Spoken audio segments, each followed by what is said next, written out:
जजमान जजमान जजमान पिंडदान अस्थि विसर्जन सब पूजा हो जी जजमान। तो लोग कैसे पता मोट डौकी का अस्थि विसर्जन करे पर हमरा सब पता थे जजमान। सब पूजा कर देबे एकदम हो जी, बस 5,000 खर्चा लागी। लेन देबो जजमान। जजमान पूजा शुरू करी। तो एडवांस कहीं दिहो जी। देबो देबो महाराज। जजमान तो डौकी कैसी ढल गई जी? अब घर में मुसवारी से और डौकी खांसी दोनों जन पर दवाई ला रहे हो। अब मुसवा डौकी के ला खा दी और डौकी हम मुसवा के डौकी है निपट गए। मुसवा घर पर खोर खोर खासा थे। बड़ा दुख के बात है जजमान।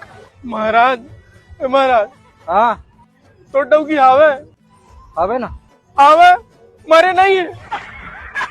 जजमान दुख में है महाराज, दुख में। देख रहे भाई, दुख को मारो और खा जाए।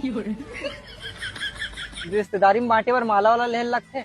लेन तोरे दुकान ले लेबो महाराज। 3,500 लगी। लेन देबो देबो महाराज देबो देबो। लेके आओ। हाँ लेके आ जा। का हो गई जी? का बताओ महाराज, डौकी जब मरत रही से मैं मारे तुम परी ओकर जहरे घर में पड़ गए महाराज।